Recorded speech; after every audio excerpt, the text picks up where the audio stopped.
Dress pang lola, ito na. Ngayon magsisimula na tayo. Ito ay upper, 4 na piraso. Sumukat tayo. Haba 9 inches, lapad 15 inches. Ngayon pagsamahin, ikutin at sumukat tayo dito 3.5 inches. At dito naman 3.5 inches. Ngayon gumuhit. Tapos dito sa taas 5 inches. Gumuhit, tapos gupitin.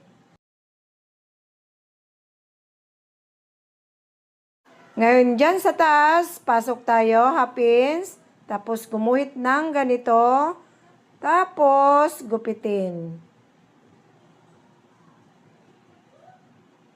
Ngayon ito na yung upper, back and front.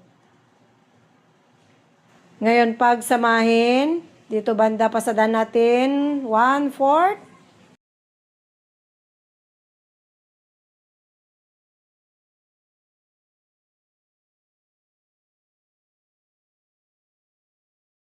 Diyan sa sulok, kailangan ni knots.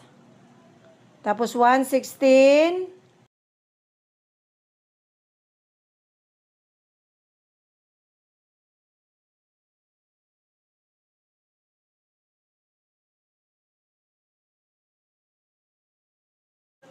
Kapag na 1/16 na yung dalawa, join shoulder.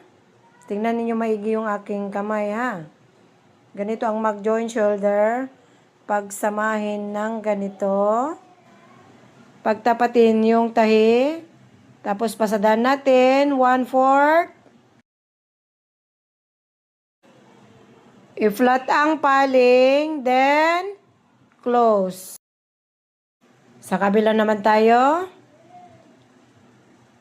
Pagsamahin ng ganito, pagtapatin ang tahi, tapos pasadahan 1/4.